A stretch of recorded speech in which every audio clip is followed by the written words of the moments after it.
மாண்புமிகு பேரவைத் தலைவர் அவர்களே, மாபெரும் தலைவர்கள் வழிநடத்திய மாண்பும் மாபெரும் வரலாற்று சிறப்பு கொண்ட இந்த சட்டமன்ற பேரவையின் 17வது சட்டமன்ற பேரவைக்கு நம்மையும் நம்ம தமிழக வெற்றி கழகத்தை சார்ந்த சட்டமன்ற உறுப்பினர்களையும் தேர்ந்தெடுத்து அனுப்பின நிரந்தரமாக என் நெஞ்சில் குடியிருக்கும் தாயன்புமிக்க தமிழக மக்கள் அனைவருக்கும் என்னுடைய மனப்பூர்வமான நன்றிகள். 17வது சட்டமன்ற கூட்டத்தொடரின் முதல் ஆளுநர் உரையின் மீதான நன்றி தெரிவிக்கும் தீர்மானத்திற்கு பதிலுரை வழங்க வாய்ப்பளித்த மாண்புமிகு பேரவைத் தலைவருக்கு நம் வணக்கத்தை தெரிவித்துக் கொள்கிறோம். மாண்புமிகு பேரவைத் தலைவர் அவர்களே, இந்த 17வது மாமன்றத்தில் அதிகப்படியான 12 கட்சிகளை சேர்ந்த பிரதிநிதிகள் தேர்ந்தெடுக்கப்பட்டிருக்கும். நாம கொள்கை ரீதியாகவும் நிலைப்பாடு ரீதியாகவும் வேறுபட்டு இருந்தாலும் மக்கள் பணி செய்வதுதான் நம்ம எல்லாருக்கும் பிரைமரியா இருக்கிற ஒரே எய்ம். அந்த வகையில தான் நம்ம எல்லாருமே நம்ம மக்களால் அங்கீகரிக்கப்பட்டு சட்டமன்றத்திற்கு வந்திருக்கிறோம். அதனால நாம கருத்தால் வேறுபட்டாலும் மக்கள் சேவை என்ற நோக்கத்தில் நம்ம மாநிலம் சார்ந்த விஷயங்கள்ல நாம எல்லாரும் ஒன்றிணைந்து பயணிச்சா நம்ம தமிழ்நாடு என்னைக்கும் எதிலையும் முதன்மை மாநிலமாக திகழும். ஆளுநர் உரைக்கு நன்றி தெரிவிக்கும் தீர்மானத்தில் பேசின மாண்புமிகு உறுப்பினர்களுக்கு நன்றி. எதிர்த்து பேசினாதான் எதிர்கட்சின்னு ப்ரூவ் பண்ண முடியும்னு நினைச்சுக்கிட்டு பேசின எதிர்கட்சியை சேர்ந்த எதிர்கட்சி தலைவர் உள்ளிட்ட மாண்புமிகு உறுப்பினர்களுக்கும் வணக்கமும் நன்றியும். பதிலுரை வழங்குற அதே நேரத்தில் நம்மளை சட்டமன்ற உறுப்பினராக தேர்ந்தெடுத்த பெரம்பூர் தொகுதி மக்களுக்கு நம்மளோட நெஞ்சார்ந்த நன்றிகள். அதே மாதிரி ராஜினாமா பண்ணிட்டாலும் நம்மளை தேர்ந்தெடுத்த திருச்சி கிழக்கு மக்களுக்கும் இந்த மன்றத்தில் நம்மளோட நன்றியை பதிவு செய்கிறோம். அப்புறம் நம்மளோட அரசியல் பயணத்தை பற்றியும் கொஞ்சம் பதிவு செய்ய விரும்புகிறோம். நாம் ஏதோ ஷூட்டிங்லேருந்து நேராக வந்து சிஎம் ஆன மாதிரியே சில பேர் ஒரு இமேஜ் கிரியேட் பண்ணுறாங்க. அவங்களுக்கு அவங்க ஆசைப்படுற லாங்குவேஜ்லேயே சொல்கிறோம், அது வெறும் ரீல் தான், ரியல் கிடையாது. ஒரு சாதாரண நடிகனாக தான் நம்ம கெரியர் தொடங்குச்சு. அப்புறம் அப்படியே சின்சியராக உழைச்சி மேலே வந்தோம். நம்ம கெரியரில் நாம் மேலே வந்ததுக்கு இந்த விஜய் ஒருத்தன் மட்டுமே காரணம் இல்லை, அவனோட உழைப்பு மட்டுமே காரணம் இல்லை. இந்த விஜயோட உழைப்புக்கும் உயர்வுக்கும் பின்னாடி இருக்கிற ஒட்டுமொத்த தமிழ்நாட்டு மக்களோட அன்பும் அரவணைப்பும் தான் காரணம். ஒவ்வொரு வீட்டில் இருக்க ஒவ்வொருத்தரும் நம்மளை அவங்க வீட்டில் ஒருத்தனா ஏற்றுக்கிட்டது தான் நமக்கு கடவுளும் மக்களும் தந்த மிகப்பெரிய வரம். அதுக்காகவே கடவுளுக்கு சமமான நம்மளோட சொந்தங்களான தமிழக மக்கள் அனைவருக்கும் மீண்டும் மீண்டும் நன்றி.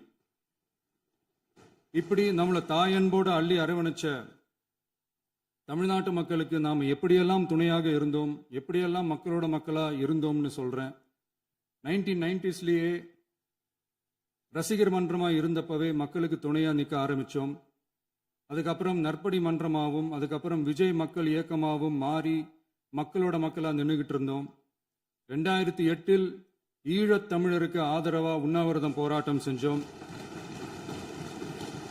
போர் முடிவுக்கு வரணும், நம்ம தொப்புள் கூடிய உறவுகளான ஈழத் தமிழர்களுக்கு பாதுகாப்பான நிம்மதியான ஒரு வாழ்வு கிடைக்கணும்னு அன்னைக்கே கோரிக்கை வச்சோம். 2009 ஆரம்பிச்ச விஜய் மக்கள் இயக்கம் வழியா நம்மளோட மக்கள் நல பணிகளை எக்ஸ்டெண்ட் அண்ட் எக்ஸ்பேண்ட் பண்ணிக்கிட்டே வந்தோம். கல்விக்கு துணையா இருந்தோம், சோஷியல் சர்வீஸ் செஞ்சோம், வெள்ள நிவாரணத்தில் துணையா இருந்தோம், கொரோனா காலத்தில் மக்களுக்கு தோள் கொடுத்தோம். விலையில்லா விருந்தகம், குருதியகம், முட்டைப்பால் ரொட்டி திட்டம், விழியகம், பயிலகம், நூலகம், இப்படி பல வழியில மக்களுக்கு துணையா இருந்தோம். அப்புறம் நம்மளோட திரைப்படங்கள்ல நம்மளால முடிஞ்ச வரைக்கும் ஊழல் எதிர்ப்பை சொன்னோம், சமூக நீதியை சொன்னோம், கல்வியை பத்தி சொன்னோம், அரசியலை பத்தி சொன்னோம். அரசியலை பத்தி பேசுனதுனால நம்ம படங்கள் சந்திச்ச இது வரைக்கும் சந்திக்கிற பிரச்சனையை பத்தி எல்லாருக்குமே தெரிஞ்சதுதான். இது மட்டும் இல்லாம 2011 நாகப்பட்டினத்தில் மீனவர் பிரச்சனைகளுக்கு ஆதரவாக ஒரு பெரிய பொதுக்கூட்டம் நடத்தினோம். மீனவர்கள் மீதான தாக்குதலை கண்டிச்சு பேசி அதில் நம்மளோட எதிர்ப்பை பதிவு செஞ்சோம். 2017 ஜல்லிக்கட்டு போராட்டத்தில் தமிழர் பண்பாட்டு உரிமைக்கான நம்மளோட ஆதரவை தெரிவித்தோம். 2018 ஸ்டெர்லைட் போராட்டம் துப்பாக்கி சூட்ல பாதிக்கப்பட்ட நம்ம சொந்தங்களை நேர்ல சந்திச்சு ஆறுதல் சொன்னோம். 2021 உள்ளாட்சி தேர்தலில் விஜய் மக்கள் இயக்க வேட்பாளர்கள் போட்டியிட்டு ஜெயிச்சாங்க. கல்வி விருது விழா நடத்தி சிறந்த மதிப்பெண் பெற்ற மாணவ மாணவிகளுக்கு ஊக்கத்தொகையும் பரிசும் கொடுத்தோம். 2024 தமிழக வெற்றி கழகத்தை ஆரம்பிச்ச உடனேயே CAA-வை எதிர்த்து அறிக்கை விட்டோம். அரசியல் கட்சி ஆரம்பிச்சு விழுப்புரம் மாவட்டத்தில் விக்கிரவாண்டியில் நம்மளோட முதல் மாநில மாநாட்டிய வெற்றி கொள்கை திருவிழாவை நடத்தினோம். தந்தை பெரியார், பெருந்தலைவர் காமராஜர், அண்ணல் அம்பேத்கர், வீரமங்கை வேலுநாச்சியார், மக்கள் சேவகர் அஞ்சலை அம்மாள்னு நம்மளோட 5 கொள்கை தலைவர்களை அறிவிச்சோம். இந்தியாவிலே 2 பெண் ஆளுமைகளை கொள்கை தலைவர்கள் அறிவிச்ச ஒரே கட்சி நம்ம டிவிக்கு மட்டும்தான் என்ற பெருமையோடு அறிவிச்சோம். பெரியார் சொன்ன மாதிரியே அவர் சொன்னதுல நமக்கு ஏற்புடையதை மட்டும் எடுத்துக்கிட்டோம். அவரோட கடவுள் மறுப்பு கொள்கையில நமக்கு உடன்பாடு இல்லைன்னு ஓப்பனா அறிவிச்சோம். நமக்கு கடவுள் நம்பிக்கை உண்டுன்னு அறிவிச்சோம். யாரோட நம்பிக்கைக்கும் நாம் எதிரானவங்க இல்லைன்னு தெளிவா அறிவிச்சோம். பெண் கல்வி, பெண்கள் முன்னேற்றம், சமூக சீர்திருத்தம், சமூக நீதி, இப்படி பெரியாரோட கருத்துக்களை நிறையவே ஏத்துக்கிட்டோம்னு அறிவிச்சோம். அண்ணல் அம்பேத்கரோட சம வாய்ப்பு, சமநீதி, சமத்துவத்தை ஃபாலோ பண்ணுவோம்னு அறிவிச்சோம். பெருந்தலைவர் காமராஜரோட மதச்சார்பின்மையை ஏத்துக்கிட்டதோட அவரோட நேர்மையான நிர்வாகத்தையே ஒரு கொள்கையா ஏத்துக்கிட்டோம்னு அறிவிச்சோம். வீரமங்கை வேலு நாச்சியாரோட மண் மீட்பையும் சமூக நல்லிணக்கத்தையும் பின்பற்றுவோம்னு அறிவிச்சோம். மக்கள் சேவகர் அஞ்சலை அம்மாளோட விடுதலை வேட்கையையும் மக்களோட வாழ்வாதாரத்துக்காக உறுதியாக நிற்கிறதையும் பின்பற்றுவோம்னு சொன்னோம். எல்லாருக்கும் எல்லாமும் கிடைக்கணும், எம் மதமும் நம் மதம்னு சொல்லி மதச்சார்பற்ற சமூக நீதி தான் நம்ம கொள்கைன்னு அறிவிச்சோம். நம்ம கொள்கை எதிரி யாரு, அரசியல் எதிரி யாருன்னு ஓப்பனா அறிவிச்சோம். எல்லாத்துக்கும் மேல பிறப்புக்கும் எல்லா உயிர்க்கும்ன்றத நம்மளோட அடிப்படை அரசியல் கோட்பாட்டா அறிவிச்சுட்டு தான் அரசியலுக்கே வந்தோம். நம்ம மதுரை மாநாட்டில் நம்மளோட தேர்தல் அரசியல் மற்றும் ஆட்சி அதிகார அரசியல் வழிகாட்டியா அறிஞர் அண்ணாவையும் புரட்சி தலைவர் எம்ஜிஆரையும் ஏத்துக்கிட்டதா அறிவிச்சோம். அப்புறம் இன்னனையும் நாம இங்க பதிவு செஞ்சே ஆகணும். எல்லாரும் கட்சி ஆரம்பிச்சுட்டு தான் ஒவ்வொரு வீட்டுக்குள்ளேயும் போவாங்க. ஆனா நாம ஒவ்வொரு வீட்டுக்குள்ளேயும் போனதுக்கு அப்புறம் தான் கட்சியவே ஆரம்பிச்சிருக்கிறோம். ஒவ்வொரு வீட்டில் ஒவ்வொருத்தரும் நம்மள அவங்க பிள்ளையா, மகனா, அண்ணனா, தம்பியா ஏத்துக்கிட்டதும் இயல்பா நடந்துச்சு. தமிழ்நாட்டு மக்களோட மனசுக்குள்ள போறதுக்கு நாம பட்ட பாடு நமக்கு மட்டும்தான் தெரியும். இதெல்லாம் புரிஞ்சாலும் புரியாத மாதிரி இருக்கிறவங்க தான் நம்மள நடிகன் என்று சொல்லியும் நம்ம கட்சியை நடிகன் கட்சின்னு சொல்லியும் சில நக்கல், நையாண்டி இதெல்லாம் பேசுவாங்க. அதை பத்தி நமக்கு கவலை இல்லைன்னு வைங்க. இப்படி நம்ம அரசியல் பயணம் ரொம்ப டிரான்ஸ்பரண்டா தான் ஆரம்பிச்சிருக்கு. இந்த 2026 தேர்தலில் கூட்டணியே இல்லாமல் தனியா நின்னோம். மக்கள் நம்மளை தெளிவா புரிஞ்சுக்கிட்டதாலையும் நம்ம டிவிகே தோழர்களோட உழைப்பாலையும் நாம 35% வாக்குகளை வாங்கினோம். 1,72,00,000 வாக்குகளோட தமிழ்நாட்டிலேயே தனி பெரும் கட்சியா வந்தோம். தமிழக மக்களாலையும் நம்மளோட ஆதரவு இயக்கங்களாலையும் இதோ இன்னைக்கு இங்க நம்ம டிவிகே ஆளும் கட்சியா உட்கார்ந்துருக்கிறோம். இந்த ஆளும் கட்சியா ஆனதும் அவ்வளவு சாதாரணமாலாம் நடந்துடல. 2.25 வருஷத்துல ஆட்சிக்கு வந்துட்டீங்கன்னு ரொம்ப கிண்டலா கேலியா சிலர் பேசுறாங்க. எங்களோட இந்த 2.25 வருஷ டிராவல்ல எவ்வளவு வலியும் வேதனையும் இருக்குது. நம்மளோட மக்கள் சந்திப்புக்கே அவ்வளவு இடையூறு, அவ்வளவு தடைகள், ஊர் உலகத்துல யாருக்கும் இல்லாத ஒன்னா நமக்கு மட்டுமேன்னு தனியா ஸ்பெஷலா எக்ஸ்க்ளூசிவா நிறைய நிபந்தனைகள், நெருக்கடிகள், கட்டுப்பாடுகள், நம்மளை சந்திக்க வர்ற மக்களுக்கு சரியான பாதுகாப்பு இல்லாம, நம்ம கூட்ட நிகழ்ச்சிக்கு போதுமான பாதுகாப்பு இல்லாமன்னு இன்னும் வெளியே சொல்ல முடியாத நிறைய சூழ்ச்சிகள் எல்லாத்தையும் தாண்டி தான் நாம் இந்த இடத்துக்கு வந்திருக்கிறோம். But still miles to go. நம்ம டிராவல்ல எல்லாத்துக்கும் முச்சமா நம்மளோட சொந்தங்கள், நம்மளோட உறவுகள், 41 பேர் கரூர் சம்பவத்தில் இழந்த வேதனை எல்லாம் எப்படி சொல்றதுனே தெரியல. நம்ம மனசை விட்டு என்னைக்கும் அந்த வலியும் வேதனையும் நீங்கவே நீங்காது. அதுலயும் நம்ம மேலேயே பழி போட்ட கொடுமையெல்லாம் இருக்கும் பாருங்க, அதெல்லாம் வேற லெவலுங்க. என்னத்துக்கு அப்படியெல்லாம் செஞ்சாங்கன்னு தெரியல. அரசியல்னா இப்படியெல்லாம் கொடூரமா இருக்கணுமா என்ன? சரி விடுங்க. இந்த விஜய் இவனோட மக்களுக்காக எதையும் தாங்க தயாராகிட்டான். இவ்வளவு பெயின்ஃபுல்லான நம்ம பொலிட்டிக்கல் டிராவல்ல நம்மளோட மிகப்பெரிய ஆறுதலும் பலமும் என்ன தெரியுமா? என் நெஞ்சில் குடியிருக்கும் என்னோட தமிழ்நாட்டு மக்களும், என் உயிருக்கு உயிரான என்னோட தோழர்களும் தான். அவங்களோட பலத்தால தான். அன்னைக்கு 1967ல முன்னாள் முதல்வர் மாண்புமிகு அறிஞர் அண்ணா அவர்கள் தலைமையில் அமைஞ்ச சாமானியர்களோட ஆட்சி மாதிரி, 1977ல முன்னாள் முதல்வர் மாண்புமிகு புரட்சித் தலைவர் எம்ஜிஆர் அவர்கள் தலைமையில் அமைஞ்ச மிக சாமானியர்களோட ஆட்சி மாதிரி, இதோ இன்னைக்கு அதே வரிசையில 2026 சட்டமன்ற தேர்தலில் இந்த விஜயோட தோழர்கள் இடம்பெற்ற ஒரு மிக மிக சாமானியர்களின் ஆட்சி அமைஞ்சிருக்கு. வாகை சூடும் வரலாறு திரும்பி இருக்கிறது. இப்படி ஒரு தீர்ப்பை மக்கள் அளிச்சதுனால தான் தமிழக வரலாற்றில் ஒரு மகத்தான கூட்டணி ஆட்சியை நாம் அமைச்சிருக்கிறோம். இளைஞர்களால என்ன செய்ய முடியும், பெண்களால என்ன செய்ய முடியும்னு கேட்டவங்களுக்கான பதில் தான் இன்னைக்கு அமைஞ்சிருக்கிற நம்ம ஆட்சி. ஒரே ஒரு குடும்பம் மட்டும் முக்கியம்னு சொல்றது நம்மளோட ஆட்சி அதிகார அரசியல் இல்ல. தமிழ்நாட்டில் இருக்கிற ஒவ்வொரு குடும்பமும் முக்கியம்னு சொல்றது தான் நம்ம அரசியல். நம்மளோட ஆட்சி அதிகாரம் அதான் நம்மளோட மனசாட்சி உள்ள மக்கள் ஆட்சி. இந்த 2026 தேர்தலில் யாராலும் உடைக்கவே முடியாதுன்னு சொன்ன மதத்தை உடைச்சோம், சாதியை உடைச்சோம், முக்கியமா காசு கொடுத்து ஓட்டு வாங்குற ஒரு நச்சு கலாச்சாரத்தையே சுக்கு நூறா தூள் தூளா உடைச்சிருந்தோம். நாம கிளீன் கவர்னன்ஸ் அண்ட் குட் கவர்னன்ஸ்ல உறுதியா இருக்கிறோம். இப்ப மட்டும் இல்ல, எப்பவுமே இப்படிதான் இருப்போம். இதுல 100% இது உண்மைன்றதுனால தான் பாரம்பரியமான தினத்தந்தி பத்திரிகை ஊழலின் ஊற்றுக்கண் அடைக்கப்படுகிறதுன்னு 16/6/2026 அன்னைக்கு ஒரு தலையங்கமே எழுதியிருக்கு. ஒரு தவறு செய்தால் அது தெரிந்து செய்தால் அவன் தேவன் என்றாலும் விடமாட்டேன் என்று எம்ஜிஆர் அன்று பாடினார். அதை இன்று விஜய் செயலில் காட்டுகிறார்னு அந்த எடிட்டோரியல்ல எழுதியிருக்கு. இந்த நேரத்தில் தினத்தந்திக்கு நம்மளோட நன்றியை தெரிவிச்சுக்கிறோம். அரசியலுக்கு வந்து 2 வருஷம் தான் ஆகுது. உங்களுக்கு என்ன தெரியும், உங்களால என்ன முடியும்னு கேலியா கேட்டவங்களுக்கு தினத்தந்தியோட பதிலை இப்போதைக்கு போதும்னு நினைக்கிறேன். என்னென்னமோ செய்வான்னு சொல்றானே இந்த விஜய், பல வருஷமா இருக்கிற ஒரு பதவி வெறி பிடிச்ச அரசியலை உடைச்சி எப்படி செய்வான்னு நம்ம மக்களை யோசிச்சிருவாங்க. இதோ இப்போ நம்ம மக்களுக்கு புரிஞ்சிருக்கும். இப்பவும் சொல்றோம், இது வெறும் ஆரம்பம் தாங்க. இந்த மாபெரும் சபையிலிருந்து கேட்கிற மக்களே, நமக்கு கொஞ்சம் அவகாசம் கொடுங்க. இதுக்கு முன்னாடி, அதாவது 2017 கடைசியில இருந்து 2026 ஏப்ரல் வரைக்கும் இருந்த புண்ணியவான்கள் ஆட்சியில ஒவ்வொரு டிபார்ட்மெண்ட்லயும் போட்ட ஏராளமான ஓட்டைகளை அடைச்சிக்கிட்டே படிப்படியா மக்களுக்கு நல்லதையும் செஞ்சுக்கிட்டே வருவோம்.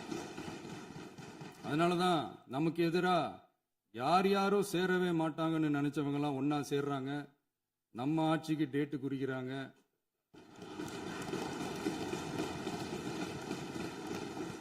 சரி, அவங்கள நம்ம மக்களே பார்த்துப்பாங்க, அதை விடுங்க. நாம ஆட்சிக்கு வந்து சரியா 40 நாள் ஆகுது. அதுக்குள்ள என்ன செஞ்சீங்கன்னு கேட்கிறாங்க. ஒரு லிஸ்ட் ஒன்று சொல்றேன் கேளுங்க. பெண்கள் பாதுகாப்புக்காக சிங்கப்பெண் சிறப்பு படை, 200 யூனிட் வரை கட்டணமில்லா மின்சாரம், போதைப் பொருள் ஒழிப்புக்காக தனிப்படை, குறுவை நெல் சாகுபடியை ஊக்குவிப்பதற்காக 134.83 கோடி சிறப்பு தொகுப்பு திட்டம், வழிபாட்டு தலம், ஸ்கூல், பஸ் ஸ்டாண்டுன்னு அதுக்கு பக்கத்தில் இருக்கிற 717 மதுபான கடைகள் மூடப்பட்டன. அங்க வேலையில் இருந்தவர்களுக்கு வேறு கடைகளில் வேலை, கவனிக்கப்படாமல் விடப்பட்ட அம்மா உணவகங்கள் புதுப்பிக்கப்பட்டன. பத்திரப்பதிவு துறையில் பகல் கொள்ளைக்கு ஃபுல் ஸ்டாப் வைக்கப்பட்டுள்ளது. வருகையில்லா ஆவண பதிவு முறை கொண்டுவர உத்தேசிக்கப்பட்ட செயல்பாட்டில் உள்ளது.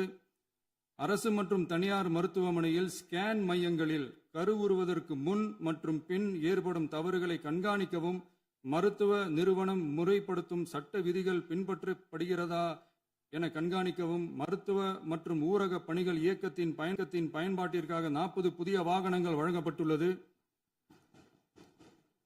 கூட்டுறவு வங்கியின் ஏழை எளிய மக்கள் வாங்கிய கடனுக்கு முதல் முத்தாய்ப்பாக ரூபாய் 2045 கோடி தள்ளுபடி வழங்கி ஆணையிடப்பட்டுள்ளது. ஒன்றிய அரசிடம் கேட்டுக்கொண்டதற்கிணங்க கடந்த 2 வருடமாக நிறுத்தி வைக்கப்பட்ட இருந்த ஜல் ஜீவன் மிஷன் திட்டம் புதுப்பிக்கப்பட்டு ஜல் ஜீவன் மிஷன் திட்டம் 2.0 நடைமுறைக்கு கொண்டு வரப்பட்டுள்ளது. 18,500 கோடி அளவில் உறுதியளிக்கப்பட்ட காஞ்சிபுரம் மாவட்டத்தில் மைய விரிவாக்க திட்டம், கோயம்புத்தூரில் மின்னணு பொருட்கள் மற்றும் மின்னணு அமைப்புகள் உற்பத்தி திட்டம், மற்றும் திருவள்ளூர் மாவட்டத்தில் காட்டுப்பள்ளி LNT கப்பல் கட்டும் தளம் விரிவாக்க திட்டத்திற்கு ஒப்பந்தங்கள் போடப்பட்டுள்ளன. அனைத்து நிர்வாக நடவடிக்கைகளும் மின்னணு முறையில் மாற்றம் கொண்டு வர நடவடிக்கை எடுக்கப்பட்டு வருகிறது. சட்டவிரோத கல்குவாரி மற்றும் அனுமதியின்றி கனிமங்களை எடுத்துச் செல்வது தடுக்கப்பட்டுள்ளது. பல்வேறு குவாரிகள் சீல் வைக்கப்பட்டுள்ளன. கனிமங்களை கண்காணிப்பது, எல்லைகளை நிர்ணயிப்பது மற்றும் ஆளில்லா விமானம் மூலம் அளவீடு செய்வது போன்றவற்றை செயல்படுத்துவதற்கான பணிகள் மேற்கொள்ளப்பட்டு வருகின்றன. அனைத்து துறைகளிலும் அலுவலர் தலையீடு இல்லாமல் லஞ்ச லாவண்யமற்ற தமிழகத்தை உருவாக்க அனைத்து நடவடிக்கைகளும் முடுக்கிவிடப்பட்டுள்ளது. இதெல்லாம் சாம்பிள் தான், இன்னும் இருக்கு. இந்த வெறும் 40 நாளுக்குள்ளேயே இவ்வளவு செஞ்சிருக்கோம்னா இனி வர்ற நாட்கள்ல கொஞ்சம் கொஞ்சமா படிப்படியா ஸ்டெடியா உழைச்சி லஞ்ச லாவண்யம் இல்லாத, ஊழல் இல்லாத, பெண்களுக்கு பாதுகாப்பான, சுதந்திரமான, டிரான்ஸ்பரண்டான தமிழ்நாட்டை நம்ம சொந்தங்களான தமிழக மக்களுக்கு தர்றது தான் நம்மளோட ஒன் அண்ட் ஒன்லி டார்கெட். கண்டிப்பா அதை நிறைவேற்றியே காட்டுவோம். 8 கோடி மக்கள் நம்மளோட இருக்கிறப்போ ஏங்க இதை செய்ய முடியாது? மாண்புமிகு பேரவைத் தலைவர் அவர்களே, தமிழ்நாட்டின் கருவூலம் எப்படி திசை மாறி உருமாறி தேய்ந்து ஓய்ந்து கிடைக்கிறதுன்னு சொன்னாங்க. திசை மாறி உருமாறி தேய்ந்து ஓய்ந்துன்னு வசனம் மாதிரி ரைமிங்கா இல்லாம வளமான இலக்கியமா இதே சபையில பேசினவங்களோட திறமையான ஆட்சியில நடந்த நிதி மேலாண்மையை பத்தி வெள்ளை அறிக்கையா வெளியிட்டோம். வெள்ளை அறிக்கை வந்ததிலிருந்தே கண்ணை கட்டுதுங்க. அந்த காலத்துல தான் பிள்ளையோ பிள்ளை, தொல்லையோ தொல்லைன்னு சொன்னாங்க. அதே மாதிரி தாங்க அவங்க ஆட்சியாலையும் அவங்களாலையும் இன்னைக்கு தமிழ்நாட்டுக்கே தொல்லையோ தொல்லை. இப்படி ஒரு நிலைமையை உண்டாக்கி வச்சுட்டு இவங்க சொல்றாங்க நமக்கு ஆட்சி செய்ய தெரியாதுன்னு. நம்ம அமைச்சர்களுக்கும் நம்ம சட்டமன்ற உறுப்பினர்களுக்கும் ஒன்றும் தெரியாதுன்னு. ஆமாங்க, எங்களுக்கு தெரியாதுதான். எங்க சட்டமன்ற உறுப்பினர்களுக்கும் அமைச்சர்களுக்கும் மக்கள் பணி செய்ய தெரிஞ்ச அளவுக்கு மக்கள் பணத்தை சுருட்ட தெரியாதுதான்.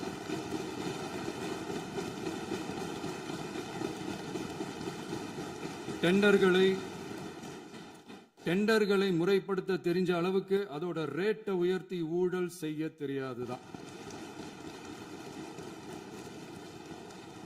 பதவி உயர்வு வழங்கவும் பணி இடமாற்றம் கலந்தாய்வு நடத்தவும் தெரியுமே தவிர பதவி உயர்வுக்கும் பணியிட மாற்றத்திற்கும் பணம் பறிக்க தெரியாதுதான். புதிய பணியிடங்கள் உருவாக்க தெரியுமே தவிர அந்த பணியிடங்களை பணத்துக்கு விற்க தெரியாதுதான். கோயில்கள்ல நடக்கிற நிர்வாக சீர்கேட்டை தடுக்க நீங்க பேசுங்க, நீங்க கண்டிப்பா பண்ணுங்க. கோயில்கள்ல நடக்கிற நிர்வாக சீர்கேட்டை தடுக்க தெரியுமே தவிர கோயில் பணத்தை கொள்ளையடிக்க தெரியாதுதான். தங்கத்தை உருக்கி தாரை வார்க்க தெரியாதுதான். கனிம வளத்தை பாதுகாக்க தெரிஞ்ச அளவுக்கு கனிமத்தை வித்து கொள்ளையடிக்க தெரியாதுதான். அரசு வருமானத்தை அரசு கஜானாவுக்கு மாத்த தெரிஞ்ச அளவுக்கு அந்த பணத்தை தனிப்பட்ட கஜானாவுக்கு மடை மாத்த தெரியாதுதான். போதை கலாச்சாரத்தை தடுக்க தெரிஞ்சவங்களுக்கு போதை கலாச்சாரத்தை வளர்க்க தெரியாதுதான். நம்ம குடும்பத்தில் இருக்கிற பாட்டி, அம்மா, அக்கா, தங்கச்சி, குழந்தைங்களை, பெண்களை மதிக்க தெரிஞ்சவங்களுக்கு ஓசி பஸ், 1000 ரூபாய் கேஸ், இப்படியெல்லாம் பேச தெரியாதுதான். எங்க உறுப்பினர்களுக்கும் அமைச்சர்களுக்கும் மக்கள் சேவை தெரிந்த அளவிற்கு சுயநல தேவையை செஞ்சிக்க தெரியாதுதான். அதனாலதான் சொல்றோம், எங்களை பார்த்து எதுவும் தெரியாதுன்னு சொல்றவங்களுக்கு சொல்றோம், இதெல்லாம் எங்களுக்கு தெரியாதுதான். உங்களை மாதிரி முறைகேடுகளை செய்யறத நாங்க தெரிஞ்சுக்கவும் போறதில்ல, தெரிஞ்சுக்கவும் ஆசைப்படல. அத கடைசி வரைக்கும் எங்களுக்கு தெரியாமலே இருந்துட்டு போகட்டும். அதனால நாங்களும் எங்க மக்களும் வெரி வெரி ஹாப்பி தான். மாண்புமிகு பேரவைத் தலைவர் அவர்களே, எதிர்ப்பவர்கள் எதிர்க்கட்சி என்பதற்காக எங்கள் ஆட்சி மீது 1000 பழி போடலாம். ஆனாலும் தமிழக மக்களுக்கு உண்மையை உணர்த்த வேண்டியது நம்மளோட கடமை.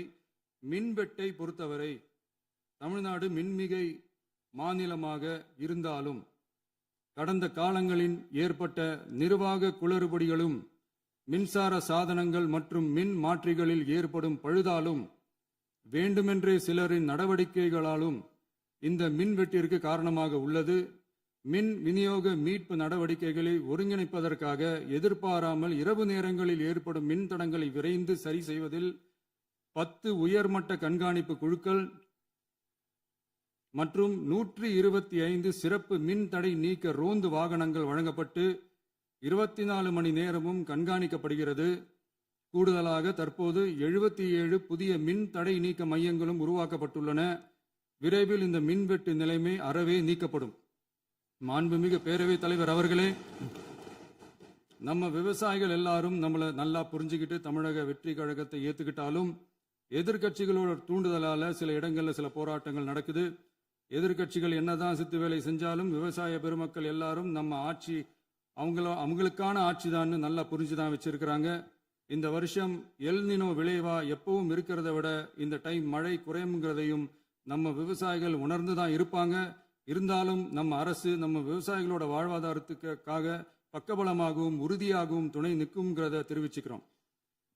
நம்ம தமிழகத்தில் ஏற்கனவே நடந்த அதி அற்புதமான சூப்பரான நிர்வாக திறன் கொண்ட 50 வருஷ அரசியல் அனுபவம் கொண்ட 2.0, 3.0, 4.0 பல 0.0 மாடல் ஆட்சி நடத்த கனவு கண்டவங்களோட அட்டகாசமான ஆட்சிக்காரங்க பல்வேறு விதமான நிதி நெருக்கடியை நம்ம மக்களுக்கும் நமக்கும் பரிசா கொடுத்துட்டு போய் இருந்தாலும் கூட்டுறவு வங்கிகளின் மூலம் 75,000 வரை பயிர்கடன் பெற்று குறு சிறு இதர பெரு விவசாயிகளுக்கு 100% முழுமையான பயிர்கடன் தள்ளுபடியும் 75,000க்கு மேல் கடன் பெற்றவர்களுக்கு குறைந்தபட்சமாக 35,000 பண பயன் கிடைக்கும் அளவிற்கு மொத்தம் 14,43,504 விவசாயிகளுக்கு ரூபாய் 5,932.23 கோடி பயிர்கடன் தள்ளுபடி வழங்கப்பட்டுள்ளது.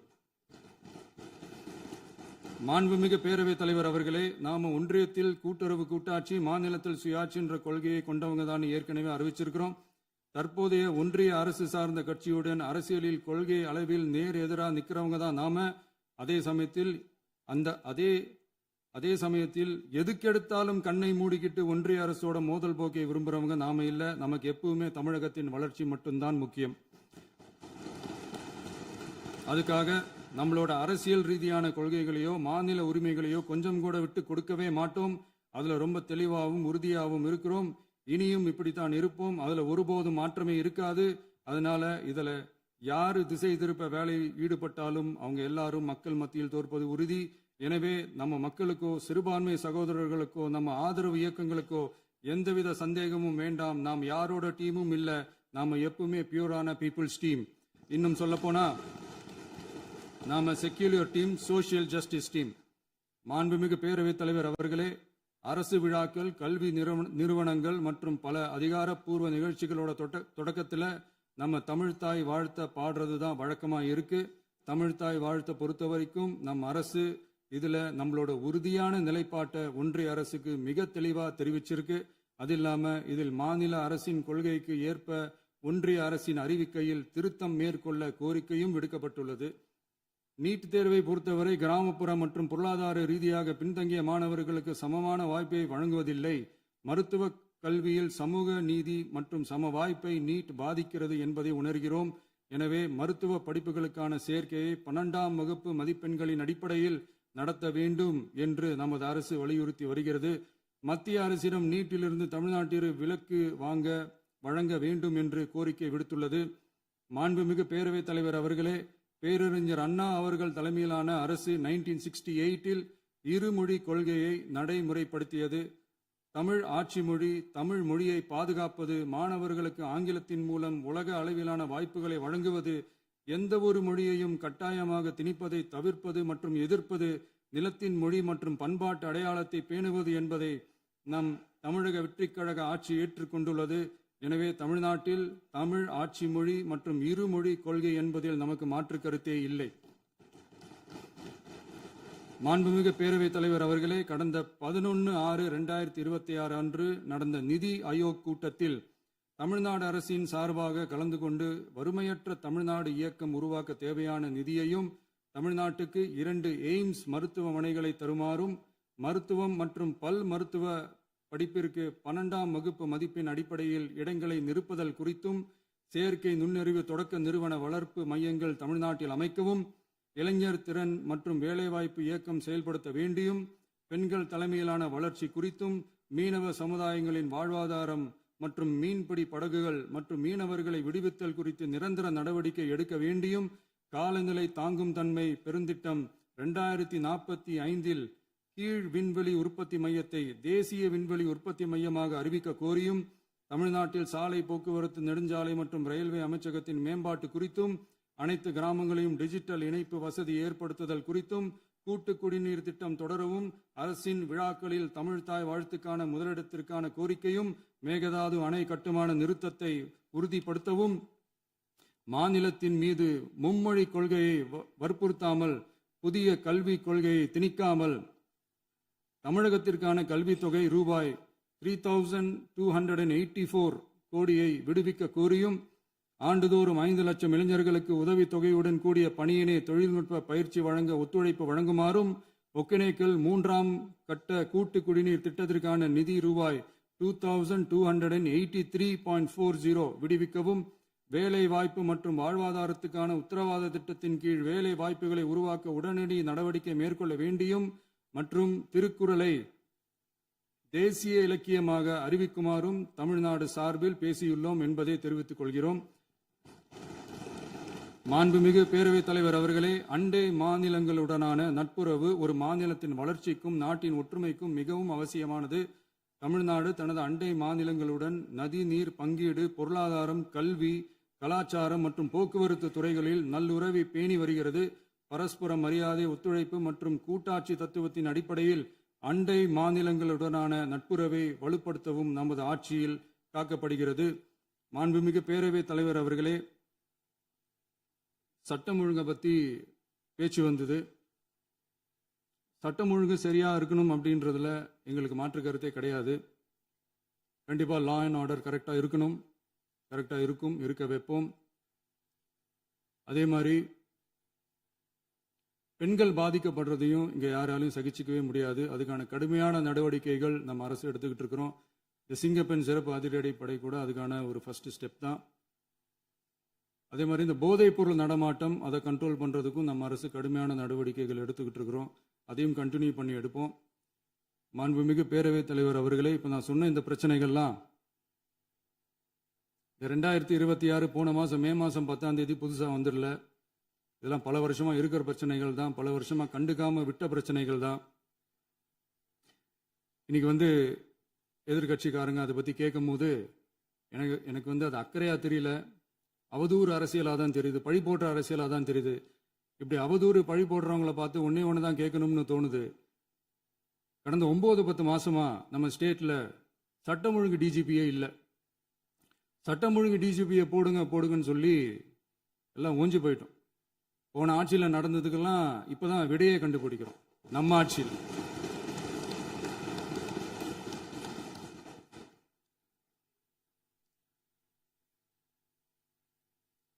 இந்த போதைப் பொருள் நடமாட்டம்லாம் தாறுமாற அப்படியே பரவி கொட்டி கிடக்குது. இதெல்லாம் இனிஷியல் ஸ்டேஜ்லயே யார் கண்ட்ரோல் பண்ணியிருக்கணும்? போலீஸ் டிபார்ட்மெண்ட் அப்போ யார் கையில் இருந்தது? இத்தனை கேள்வி நம்மளை பார்த்து கேட்குறாங்களே, ஒரே ஒரு கேள்வி தான் நான் கேட்கணும்னு தோணுது. போலீஸ் டிபார்ட்மெண்ட்டை கையில் வச்சுக்கிட்டே பிகினிங்லேயே இனிஷியல் ஸ்டேஜ்லேயே இந்த போதைப் பொருள் நடமாட்டத்தை ஏன் கண்ட்ரோல் பண்ணலை? மனசாட்சி உள்ளவங்க இந்த பிரச்சனையெல்லாம் ஏன் நடக்குதுன்றது அவங்களுக்கே நல்லா தெரியும். இன்னைக்கு சட்டம் ஒழுங்கை பற்றி கேள்வி கேட்கக்கூடாதா அப்படின்னா தாராளமாக கேட்கலாம். இது ஜனநாயக அரசு, மன்னராட்சியெல்லாம் கிடையாது, மனசாட்சி உள்ள மக்களாட்சி. அதனால கேள்வி கேட்கலாம், எல்லாருக்கும் எல்லா உரிமையும் உண்டு. விமர்சனம் செய்யலாம், எல்லாருக்கும் எல்லா உரிமையும் உண்டு. ஆனால் நம்ம ஆட்சியில் என்ன நடவடிக்கைகள் எடுத்திருக்கோன்றது தெரிஞ்சுக்கிட்டு அதுக்கேற்ற மாதிரி ஒரு நடுநிலையாக பேசுனீங்கன்னா கொஞ்சம் நல்லா இருக்கும். சட்டம் ஒழுங்கை பற்றி யாருக்கு என்ன யோசனை இருந்தாலும், மக்கள் நலனுக்காக யாருக்கு என்ன யோசனை இருந்தாலும் அதை தாராளமாக சொல்லலாம். நம்ம அரசு அது காது கொடுத்து கேட்கும். ஆனால் நம்ம அரசினுடைய நிர்வாகத்திறன் அதை பற்றி பேசுறவங்களுக்கு இந்த ஊரடிச்சு உலையில போட்டு ஊழல் மேல ஊழலா செஞ்சுக்கிட்டு அதுல இருந்து தப்பிக்கிறதுக்கு பேர் தான் நிர்வாகத்திறன் அப்படின்னு சொன்னா, அப்படிப்பட்ட ஒரு ஊழல் செய்யற நிர்வாகத்திறனை நம்ம அரசு ஒரு நாளும் செய்யாது. பொட்டி பெட்டியா பணத்தை வச்சுக்கிட்டு, பெட்டியை வச்சு எல்லாம் செஞ்சுக்கிட்டு, போதைப் பொருள் பாதுகாவல் கழக மாடல் அரசாங்கம் செஞ்ச ஒவ்வொரு ஊழலா வெளியில வந்துகிட்டு இருக்கு. டாஸ்மாக்ல அது என்னப்பா அது பேரு, பார்ட்டி ஃபண்ட், கட்சி நிதி அப்படின்ற பேர்ல அடிச்ச கொள்ளையெல்லாம் ஒண்ணு ஒண்ணா இப்போ கவர்மெண்டோட கஜானாவுக்குள்ள கொண்டு சேர்த்துக்கிட்டே இருக்கிறோம். உட்காருங்க. மாண்புமிகு முதல்வர்கள் பதில் உரைக்கு பிறகு முதல்வர் பதிலுக்கு பிறகு நேரம் தரேன். அப்ப பேசட்டும், அவங்க பேசட்டும். அவங்கள பேச அனுமதி. உட்காருங்க, உட்காருங்க.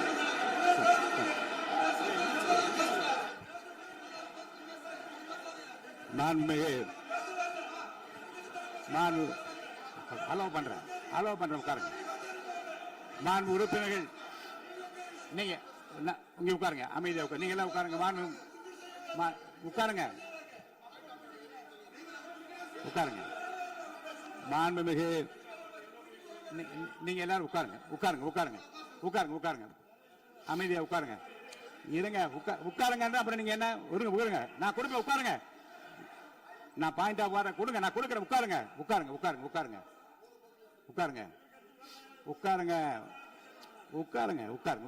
உட்காருங்க. மாண்புமிகு முதல்வர் அவர்கள் போர்வையாக நிதானமாக சொல்லிக்கொண்டே இருக்கிறார். நீங்க குறிப்பெடுத்து வைத்துக் கொள்ளுங்கள். பேசி முடித்தவுடன் நான் உங்களுக்கு அவகாசம் தருகிறேன். நீங்க ஒண்ணு சொல்லுங்க, என்ன என்று நீங்க சொல்லுங்க. உங்க சொல்லுகிற வாய்ப்பை நான் உங்களுக்கு தருகிறேன். இப்போது மாண்புமிகு முதலமைச்சர் உங்கள் உரையை தொடரலாம்.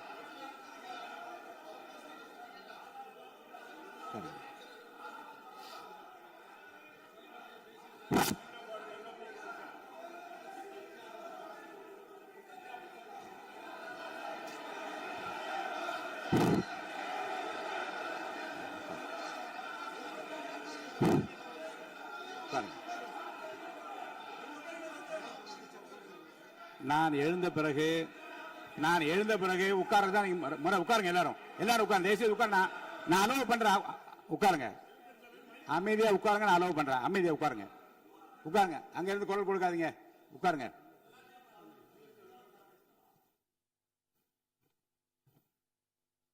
இனிமையான இந்த விவாதத்தில் இதுவரை குறுக்கீடுகள் இல்லாமல்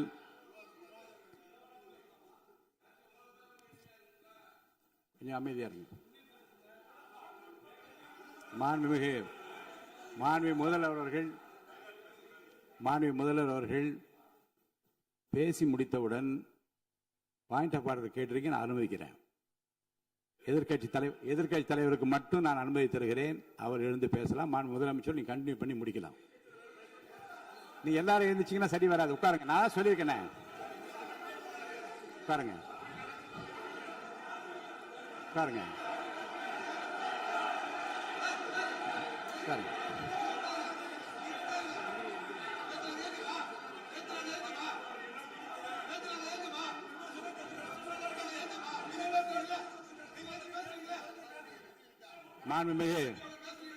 மாண்பு உறுப்பினர் அமைதி காக்க வேண்டும். நேற்று எதிர்க்கட்சி தலைவர் பேசுகிற போதும் அவர் பேசுகிற எல்லாவற்றுக்கும் நான் அனுமதி அளித்தேன்.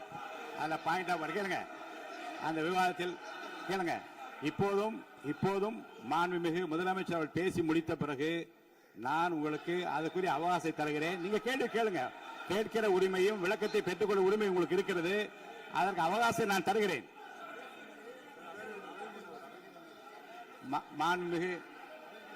மாண்புமிகு உறுப்பினர் அமருங்க. நான் என் தீர்ப்பை சொல்லுகிறேன். மாண்புமிகு முதலமைச்சர் அவர்கள் பேசி முடித்தவுடன் எதிர்க்கட்சி தலைவருக்கு அந்த வாய்ப்பை நான் தருகிறேன். நிச்சயமா அந்த கேள்வி கேட்கலாம். உட்காருங்க எல்லாரும். முன்னவர் பேசுங்க. மாண்பு பேரவைத் தலைவர் அவர்களே, இன்று இவர்கள் முயற்சி செய்வது அவர் ஆளுங்கட்சியாக இருக்கின்ற போது இருங்க, நான் சொல்லிடுறேன் ப்ளீஸ். ஒரே நிமிஷம் நான் சொல்லிடுறேன் ப்ளீஸ். ஆளும் கட்சியாக இருக்கின்ற போது நீங்கள் சொன்ன ஒரே வார்த்தை, நாங்கள் பேசி முடித்ததற்கு பிறகு குறிப்பிடுத்துவிட்டு நீங்கள் எந்த கேள்வி வேண்டுமானாலும் கேட்கலாம் என்று ஒரு முறையை நீங்கள் பின்பற்றினீர்கள். அதே முறையை இப்போது பின்பற்ற வேண்டும் என்று கேட்டுக்கொள்கிறேன். பள்ளிக்கல்வித்துறை அமைச்சர் மாண்புமிகு பேரவைத் தலைவர் அவர்களே, நேற்றைய தினம் கூட எதிர்க்கட்சி தலைவர் சொன்னதை முழுமையாக கேட்டு இறுதியில் ஒரு வாய்ப்பு தந்தீங்க. அதுவும் இல்லாம இந்த நேரத்தில் நேரலையில் நீங்களும் பாக்குறீங்க. அங்கிருந்து ஒருமையில் விழித்து இந்த பக்கம் இருக்கிற உறுப்பினர்களை பார்த்து அப்படின்னு ஒருமையில் விழிப்பதை உங்கள் மூலமாக கண்டிக்கிறேன். அந்த வார்த்தையை அவை குறிப்பிலிருந்து நீக்கணும். கண்ணியம் காத்து முதல்வர் முழுமையாக பேசுவதை காத்து கண்ணியம் காத்து இந்த சபைக்கு ஒரு மரபு இருக்கிறது. அதை மூத்த உறுப்பினர்கள் பின்பற்றும்படி உங்கள் மூலமாக கேட்டுக்கொள்கிறேன். மாண்புமிகு முதலமைச்சர் அவர்கள் உரையை தொடரலாம். நான் தரேன்.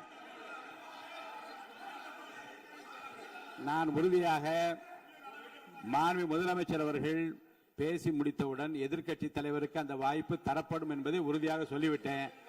இடையிலே குறுக்கீடு செய்யாமல் அந்த பேச்சு முழுமையாக பேசி முடிக்க நீங்கள் அனுமதி வழங்க வேண்டும் என்று கேட்டுக்கொள்கிறேன். அமைதியா உட்காருங்க.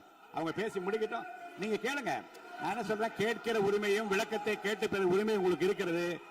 ஆனா இடையிலே குறுக்கீடு செய்யாமல் அதை முடிக்கும்படி நான் கேட்டுக்கொள்கிறேன். மாண்புமிகு முதலமைச்சர் அவர்கள் தொடர்ந்து நீங்க பேசலாம்.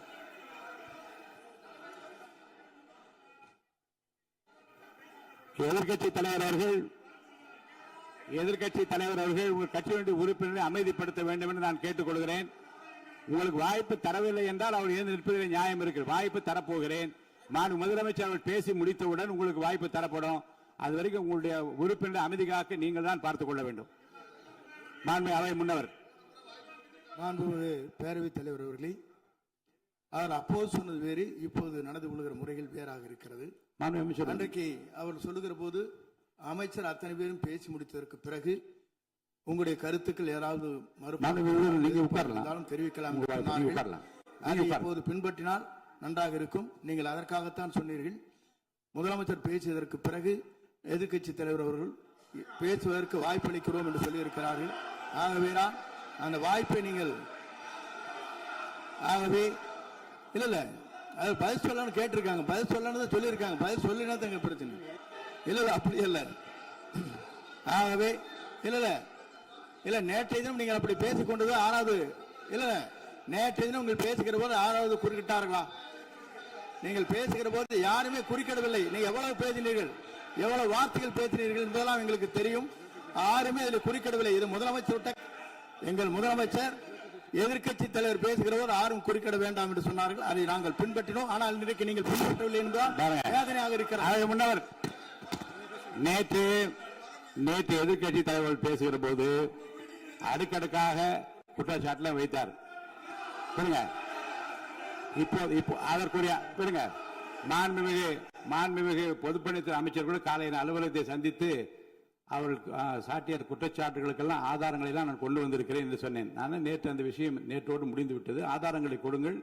தக்க நேரத்தில் இதை பற்றி சொல்ல வேண்டிய நேர்ந்தால் நான் இதெல்லாம் ஆய்வு செய்து உரிய நேரத்தில் அவை குறிப்பிட்டு ஏற்றுவதற்கு முன்பாக அவரிடம் காட்டி அதற்கு பிறகு அதை பற்றி முடிவெடுக்கும் என்று நான் சொன்னேன். இப்போதும் சொல்லுகிறேன், மாண்புமிகு முதலமைச்சர் அவர்கள் பேசிக் கொண்டிருக்கிறார். பேசி முடிக்கட்டும். எதிர்க்கட்சி தலைவருக்கு உறுதியாக நான் வாய்ப்பு தருவேன். அவர் கேள்விகளை முன்வைக்கலாம், விளக்கங்களை பெறலாம். இப்போதைக்கு பேரவைத் தலைவர் என்ற முறையில் என்னுடைய முடிவு இதுதான்.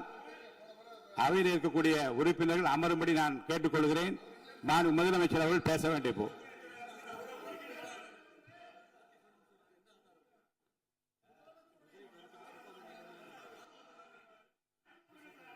மாண்புமிகு இருங்க. அதை முன்னவர் பேரவைத் தலைவர் அவர்களே, நேற்றைய தினம் நீங்கள் முழுமையாக பேசினீர்கள். உங்கள் பேச்சுக்கள் எப்படி இருந்தது என்பதும் நாடறியும். இருந்தாலும் கூட நாங்கள் அமைதியாக இருந்தோம். இல்ல நீங்க இருங்க. ஒவ்வொரு வார்த்தைக்கு இருங்க. நீங்க மின்வெட்டையில நீங்க சொன்னீங்க. உங்களுடைய முன்னாள் அமைச்சர் ஆற்காடு வீராசாமி இருக்கிற போது மின்வெட்டால் தான் நாங்கள் ஆட்சியே மாறியது என்றெல்லாம் சொன்ன கதையெல்லாம் இருக்கு. அதெல்லாம் சொன்னோம்னாங்க. நாங்களே அமைதியா இருந்தா அதுக்காக நீங்க தயவு செய்து எதிர்க்கட்சி தலைவருக்கு வாய்ப்பளிக்கிறார்கள். அந்த வாய்ப்பை நீங்கள் அவர் முதலமைச்சர் பேசுவதற்கு பிறகு பேசினால் அழகாக இருக்கும். அவை முன்னர் பள்ளி கல்வித்துறை அமைச்சர்.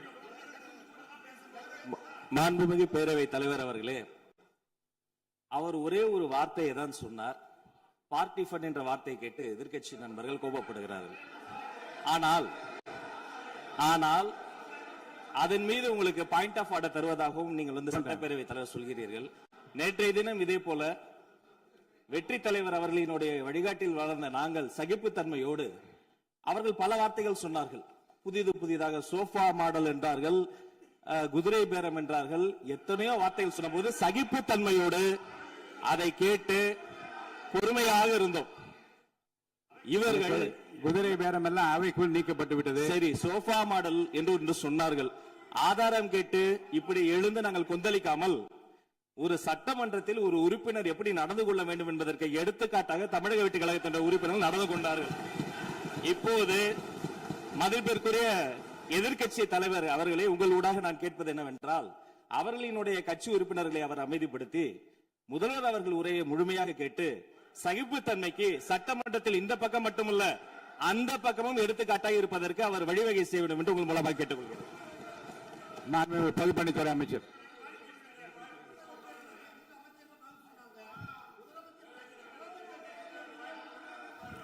மாண்புமிகு பேரவைத் தலைவர் அவர்களே, திராவிட முன்னேற்ற கழகம் முதல் நாளில் இந்த சபையுடைய மரபையும் பாரம்பரியத்தை பற்றியும் நமக்கு வகுப்படுத்தார்கள். அந்த மரபுப்படி எங்களுடைய தலைவருடைய வழியில் இந்த சட்டசபையுடைய நிகழ்வுகளில் நாங்கள் கலந்து கொண்டிருக்கிறோம். நேற்றைய எதிர்க்கட்சி தலைவர் பேசும்பொழுது எவ்வளவோ வார்த்தைகள் உண்மைக்கு புறம்பாக சட்டத்திற்கு எதிராக ஒரே நிமிஷம் பேசுறேன். சட்டத்திற்காக பேசும் பொழுது நாங்கள் அமைதியாக இருந்தோம். ஒரு 2-3 முறை தான் அவரு பேசும்போது மினிஸ்டர்கள் இருந்துச்சு நின்னாங்க. ஆனா இன்னைக்கு மாண்புமிகு முதலமைச்சருடைய முதல் உரை கடந்த 4 நாட்களாக திராவிட முன்னேற்ற கழகம் முதலமைச்சர் ஏன் பேசலன்னு சொல்லிட்டே இருந்தாங்க. இன்னைக்கு பேச ஆரம்பிச்ச உடனே அவர் சொன்ன வார்த்தை பார்ட்டி ஃபண்ட் சொன்னார். எந்த பார்ட்டின்னு சொல்ல. ஆனா அந்த வார்த்தைகள் சொல்லி முடிஞ்ச உடனே எதற்காக முதலமைச்சருடைய பேச்ச இவங்க குறுக்கிறாங்கன்னு தெரியல. நீங்கள் சொன்னதுபடி முதலமைச்சர் பேச வேண்டும். பேசிய பின்பு கருத்துகளுக்கு பதிலளிக்க அவர்கள் பதிலளிக்க நாங்களும் பதிலளிக்க தயாராக இருக்கிறத பதிவு பண்றோம். மாண்பு முதலமைச்சர் அவர்கள்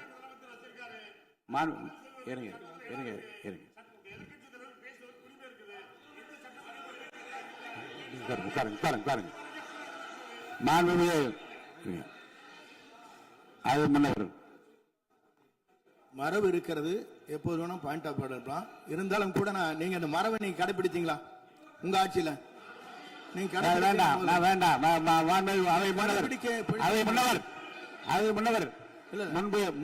முன்பு எப்படி நடந்தால் என்பதை பற்றியோ முன்பு நடந்த நிகழ்வுகள் பற்றியோ நீங்கள் சொல்லி மீண்டும் மீண்டும் இந்த அவையினுடைய மாண்பை குறைக்க வேண்டாம் என்று நான் கேட்டுக்கொள்ள வேண்டாம்.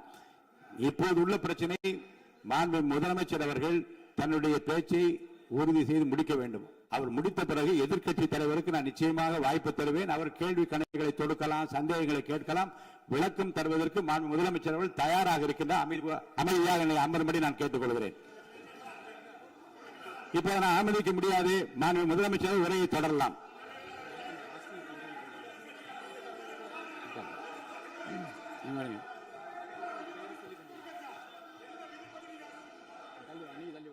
மாண்புமிகு உறுப்பினர் ஆஸ்டின் உங்க இடத்துல போய் உட்காருங்க. மாண்புமிகு உறுப்பினர் ஆஸ்டின், நீங்க ஒரு மூத்த உறுப்பினர், சபை விதிகளை நன்கு தெரிந்த ஒரு உறுப்பினர், நீங்க போய் இடத்துல உட்காருங்க. முதல்ல மாண்புமிகு முதலமைச்சர் அவர்கள் உரையை தொடரலாம். இப்போது எந்த விதமான பாயிண்ட் ஆஃப் ஆர்டர்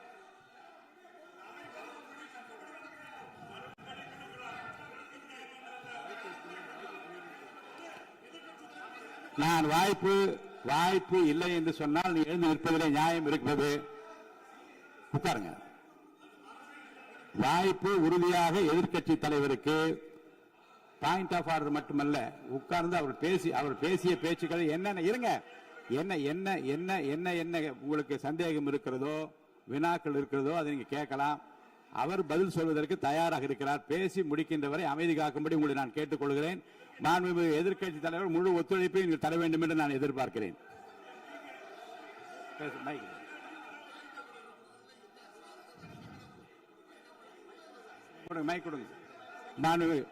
மாண்புமிகு எதிர்க்கட்சி தலைவர் பேரவைத் தலைவர், நீங்க உட்காருங்க. நேற்று நான் பேசும்போது சில அமைச்சர்கள் குறுக்கிட்டு பேசினாங்க. அதற்கு நீங்க அனுமதி கொடுத்தீங்க.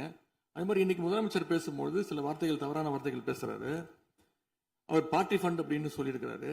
அவர் அமைச்சர் அந்த பார்ட்டி ஃபண்ட் எந்த பார்ட்டின்னு கூட சொல்ல தைரியம் இருந்தா சொல்லுங்க, நாங்க அதெல்லாம் ஃபேஸ் பண்ண தயாரா இருக்கோம். எதையும் ஆதாரத்தோடு எதையும் பேசுங்க. இங்க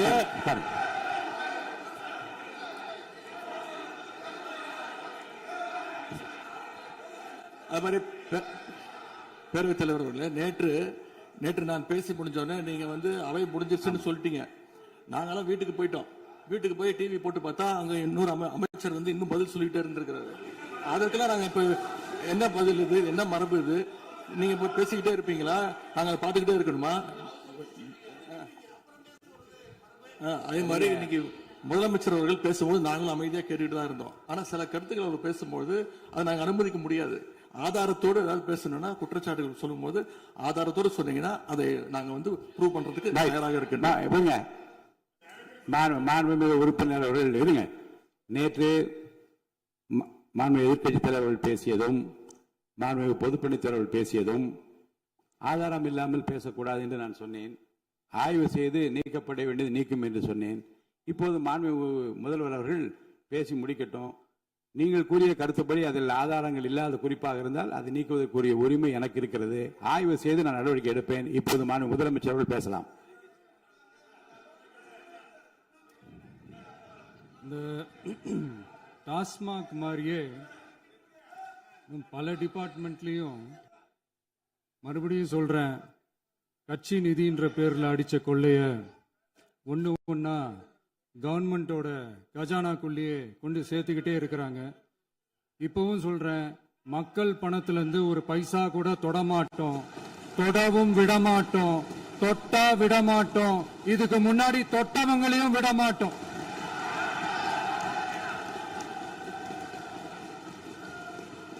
ஒவ்வொரு ஊழலா வெளியில வரும் போலே, ஒவ்வொரு வேஷமா கலைஞ்சிரும் போலே, இங்க இருக்கிற நிறைய பேரு நடுங்கி போய் இதுல நம்ம மேல அவதூறு வேற. இப்ப புதுசா ஒரு வெப்பன் ஒண்ணு கொண்டு வந்திருக்காங்க. அது என்ன தெரியுமா? அவங்க தயவால தான் நம்ம ஆட்சி நடக்குதான். மக்கள் தயவால இந்த ஆட்சி நடந்துகிட்டு இருக்கு. மனசாட்சி உள்ள சக்திகளோட ஆதரவால இந்த ஆட்சி நடந்துகிட்டு இருக்கு. நாங்க தான் அனுப்பி வச்சோம் அப்படின்றாங்களே. அனுப்பி வச்சவங்களுக்கு மினிஸ்ட்ரியில இடம் கொடுத்தா ஏன் கதறீங்க? ஏன் இவ்வளவு கோவம்? ஏன் இவ்வளவு கதறல்ஸ்? இதுல இன்னொரு முக்கியமான விஷயம், மார்க்சிஸ்ட் கம்யூனிஸ்ட் கட்சி நமக்கு ஆதரவு கொடுத்தது சுயேட்சையா எடுத்த முடிவுன்னு சொல்றாங்க. அதே மாதிரி இந்திய கம்யூனிஸ்ட் கட்சி நமக்கு ஆதரவு கொடுத்தது சுயேட்சையா எடுத்த முடிவுன்னு சொல்றாங்க. இதுல எங்க இருந்து நாங்க தான் அனுப்பி வச்சோம்னா புரியலையே. மக்களுக்கு நல்லா புரியும். எல்லாத்தையும் தெளிவா பார்த்துக்கிட்டு இருக்கிறாங்க.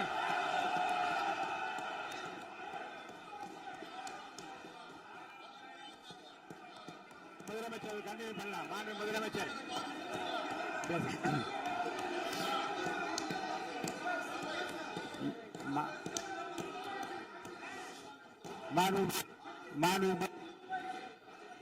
முதலமைச்சர் கண்டினியூ பண்ணலாம். நீங்க கண்டினியூ பண்ணலாம்.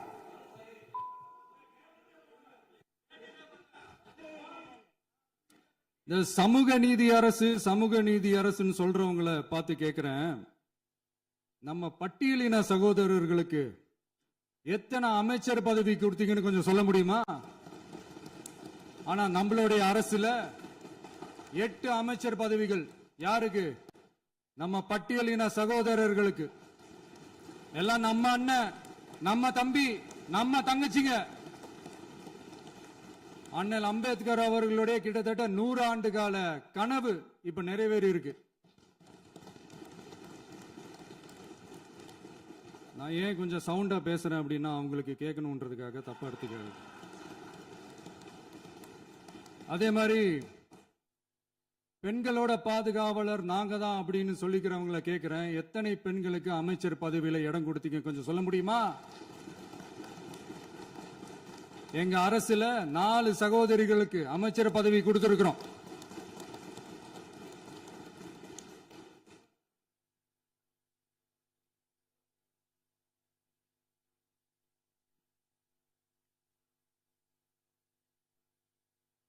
அதனால மக்களால் நிராகரிக்கப்பட்டு மக்களால் அகற்றப்பட்டவங்களுக்கு ஒன்னே ஒன்று சொல்லிக்கிறோம், தப்பே செய்ய மாட்டோம், ஊழலே செய்ய மாட்டோம், நேர்மையா தான் இருப்போம், நியாயமா தான் இருப்போம் அப்படின்னு சொல்றவங்களால மட்டும்தான் கூட்டணி ஆட்சி அமைக்க முன்வரும். ஆட்சியிலையும் பங்கு, அதிகாரத்திலையும் பங்கு கொடுக்க முன்வரும். ஊழல்லையே ஊறி போனவங்களால இந்த கூட்டணி ஆட்சியோ ஆட்சியிலையும் பங்கோ அதிகாரத்திலையும் பங்கு கொடுக்க முன்வராது. மெஜாரிட்டி இருந்தாலும் தரமாட்டாங்க, மெஜாரிட்டி இல்லைனாலும் தரமாட்டாங்க. கேட்டா ரெடிமேடா ஒரு பதில் ஒண்ணு வச்சிருப்பாங்க, கூட்டணி ஆட்சியை மக்கள் விரும்ப மாட்டாங்கன்னு. அதே மக்கள் தான் இப்ப அவங்கள பார்த்து சிரிக்கிறாங்க. நான் பதவியேற்ற அன்னைக்கு கொஞ்சம் டைம் அவகாசம் கேட்டேன். எதுக்கு கேட்டேன்? நிதி நிலைமைலாம் கொஞ்சம் மோசமா இருக்குது, அதெல்லாம் கொஞ்சம் சரி செஞ்சுக்கிட்டு படிப்படியா கொஞ்சம் கொஞ்சமா நான் கொடுத்த வாக்குறுதிகள்லாம் செயல்படுத்துவேன், அதுக்காக கொஞ்சம் டைம் அவகாசம் கேட்டேன். நான் ஏதோ வேற எதுக்காகவோ வேற யாருக்காகவோ ஏதோ அவகாசம் கேட்ட மாதிரி.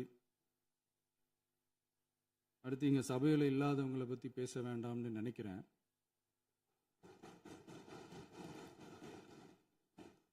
இங்க நம்மளை பத்தி அவதூறு பரப்புறதோட மட்டும் இல்லாம இப்ப நம்ம மக்கள் மேலேயும் அவதூறு பரப்ப ஆரம்பிச்சிட்டாங்க. மக்கள் நமக்கு ஓட்டு போட்டது தப்பான், குடும்பம் குடும்பமா நமக்கு ஆதரிச்சது தப்பான். இது இப்போ இல்ல, நான் சொல்றது எம்ஜிஆர் அவர்கள் காலத்திலிருந்தே. அப்பவே அவர் ஜெயிச்சப்போ அதே மக்களை தப்பு தப்பா பேசுறது. மக்கள் என்ன பண்ணிட்டாங்க, எம்ஜிஆர் என்ன பண்ணிட்டாரு, எம்ஜிஆர் என்ன இது பண்ணிட்டாரு. 50 வருஷமா ஒரே டெக்னிக்கா.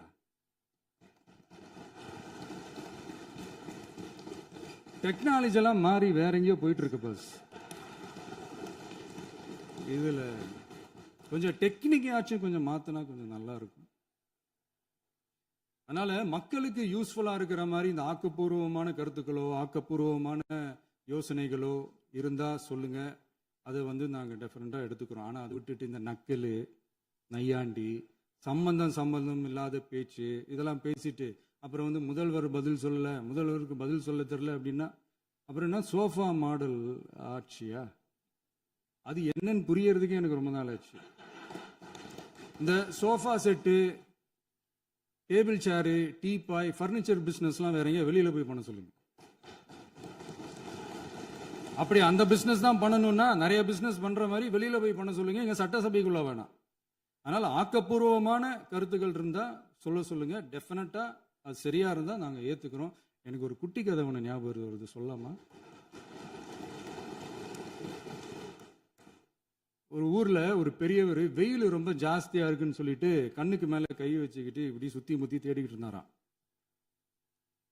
அப்ப கூட இருந்த ஒரு சின்ன பையன் என்ன தேடுறீங்க அப்படின்னு கேட்டானா. அதுக்கு அந்த பெரியவர் சொன்னாரா, அது ஒண்ணு இல்ல தம்பி, உங்க அப்பா இங்கதான் இருப்பாருன்னு சொன்னாங்க, அதான் தேடிக்கிட்டு இருக்கேன், எங்க உங்க அப்பாவையா காணோம்.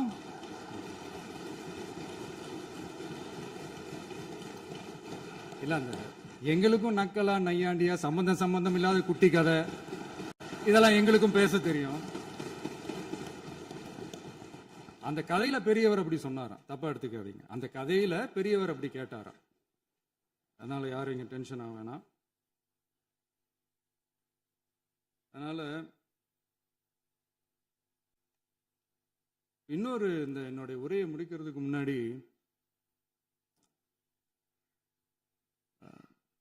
போயிட்டாங்க, பேசலாமா? உங்க கருத்துக்களை நீங்க முழுமையாக மன நிறைவோடு பேசலாம். டிவியில பார்ப்போம். சரி, அதான் 5 நிமிஷம் பேசுனதுக்கே கொளத்தூரி இந்த ஆட்டம் ஆயிடுச்சு. பேசுனா அப்புறம் என்ன பண்றது? கடைசியா நான் இந்த உரையை முடிக்கிறதுக்கு முன்னாடி ஒரு முக்கியமான ஒரு விஷயம் பத்தி சொல்லணும். ஆளுநர் உரை அன்னைக்கு இந்த தமிழ் தாய் வாழ்த்துக்கு அப்புறம் தேசிய கீதம் பாடினது தப்பு, தேசிய கீதம் 2 முறை பாடினது தப்பு, அப்படி ஒரு நிகழ்வு இதுக்கு முன்னாடி இந்த சட்டசபையில நடந்ததே கிடையாது, அந்த மரபையே மாத்திட்டீங்க, இப்படி ஒரு பெரிய ஒரு போர் மாதிரி எதிர்கட்சியை சார்ந்தவங்க எல்லாம் சொன்னாங்க இல்லையா? அந்த மாநில உரிமை போராளிகளை, அந்த மரபு காக்கிற உரிமை போராளிகளை ஒரே ஒரு கேள்விதான் கேட்கணும். 2021 ஆகஸ்ட் 2 ஞாபகம் இருக்கா? Centenary celebration of Tamil Nadu legislature. அந்த ஃபங்க்ஷனில் நம்ம முன்னாள் முதலமைச்சர் கருணாநிதி அவர்களோட கலைஞர் அவர்களுடைய கலைஞர் அவர்களுடைய புகைப்படத்தை மாண்புமிகு குடியரசுத் தலைவர் திறந்து வைக்கிற ஒரு ஃபங்க்ஷன். அந்த ஃபங்க்ஷன்ல national anthem followed by Tamil Thai Vazhthu அப்படின்னு அறிவிச்சது ஞாபகம் இருக்கா? அதாவது தேசிய கீதத்துக்கு அப்புறமா இரண்டாவது முறையா, நோட் திஸ் பாயிண்ட் மாண்புமிகு பேரவைத் தலைவர் அவர்களே, ப்ளீஸ் நோட் திஸ் பாயிண்ட். தேசிய கீதத்துக்கு அப்புறம் இரண்டாவது முறையாக தமிழ் தாய் வாழ்த்து பாடப்படும் அப்படின்னு சொன்னது ஞாபகம் இருக்கா? அதுவும் முத்தமிழ் அறிஞர் அப்படின்னு சொல்ற நம்ம கலைஞர் அவர்களுடைய அந்த புகைப்படம் வெளியிட்டு விழாவில் அவர் இருந்த இதே சபையில தமிழ இரண்டாவது இடத்துக்கு தள்ளினது யாருன்னு ஞாபகம் இருக்கா? அது மட்டும் இல்ல, அந்த தேசிய கீதத்தை நாட்டுப்பண் நேஷனல் ஆந்தம்னு சொல்லி அதே ஃபங்க்ஷன்ல கடைசியா ஃபங்க்ஷன் முடியும் போது செகண்ட் டைம் தேசிய கீதம் பாடினதும் ஞாபகம் இருக்கா? இதே அவையில் தான் அது அவை குறிப்பிலும் இருக்கிறது. இதே அவையில் தான் நடைபெற்றது. இந்த தக்க நேரத்தில் இந்த ஆதாரங்களை அளித்த மாண்பு முதல் அவர்களுக்கு நன்றியை தெரிவித்துக் கொள்கிறேன். டவுட் இருந்தா இந்த புக்கை பார்த்து தெரிஞ்சுக்கலாம். அதனால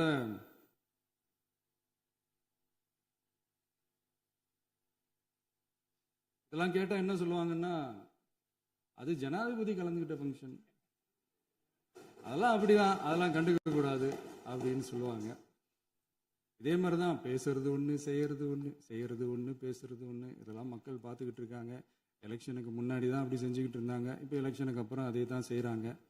இந்த விஜயையும் சாமானியர்களின் உண்மையான சமூக நீதி அரசையும் அவமானப்படுத்துறதுக்கு தான் அவங்களோட அந்த பொலிட்டிக்கல் சீனியாரிட்டி அது பயன்படுத்துது போல. சரி, செய்யட்டும், நல்லா செய்யட்டும். இப்போ ஆனாலும் நம்மளுடைய மாநில உரிமை, மொழி உரிமை, உத்தமபுத்திரர் போல வேஷம் போடுற எதிர்கட்சிக்கு ஒன்றை மட்டும் ஆணித்தரமாக சொல்றோம். உங்களை மாதிரி தமிழ்னு சொல்லிக்கிட்டு, மொழி, பண்பாடு, கலாச்சாரம்னு சொல்லிக்கிட்டு ரெட்டை வேஷம் போடுறவங்க நாங்க கிடையாது. உலகெங்கும் வாழும் என் தமிழ் சொந்தங்களுக்கு நம்முடைய உத்தரவாதம் தமிழ் தான் எங்க உயிர் நாடி அப்படின்றத மறக்க மாட்டோம். இப்பவும் சொல்றோம், மாநில உரிமையில எப்பவும் உறுதியா இருப்போம். அதே சமயத்துல அரசியல் வேற, ஒன்றிய மாநில அரசுகளுக்கு இடையே இருக்கிற நிர்வாக அணுகுமுறை வேற. இதுல நாங்க ரொம்ப தெளிவா இருக்கிறோம். அதனால எங்களுக்கு பாடம் எடுக்கிறதா நினைச்சுக்கிட்டு உங்க வேஷத்தை நீங்களே கொஞ்சம் கொஞ்சமா கலைச்சிக்கிட்டே வர்றீங்க, மறந்துடாதீங்க. அப்புறம் நேத்து எதிர்கட்சி தலைவர், மாண்புமிகு எதிர்கட்சி தலைவர் பேசும்போது நிறைய பேசினாங்க. அதுல ஒண்ணு மட்டும், அரசு சொல்றதா நினைச்சுக்கிட்டு நம்மளை இன்டைரக்டா ஈவில் அப்படின்ற அந்த வார்த்தையை யூஸ் பண்ணாங்க. எனக்கு ஒண்ணுதான் சொல்லணும்னு தோணுது. ஈவில்ஸ்னு டெவில்ஸ் பேசக்கூடாது.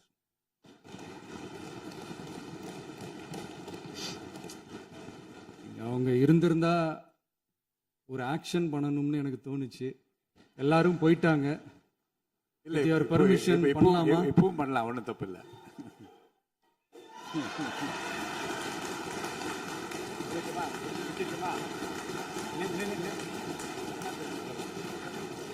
யார் சொல்லுங்க?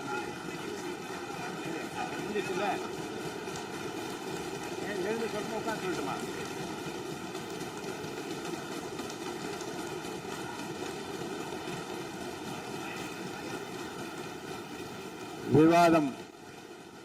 விவாதம் முடிவுற்றது.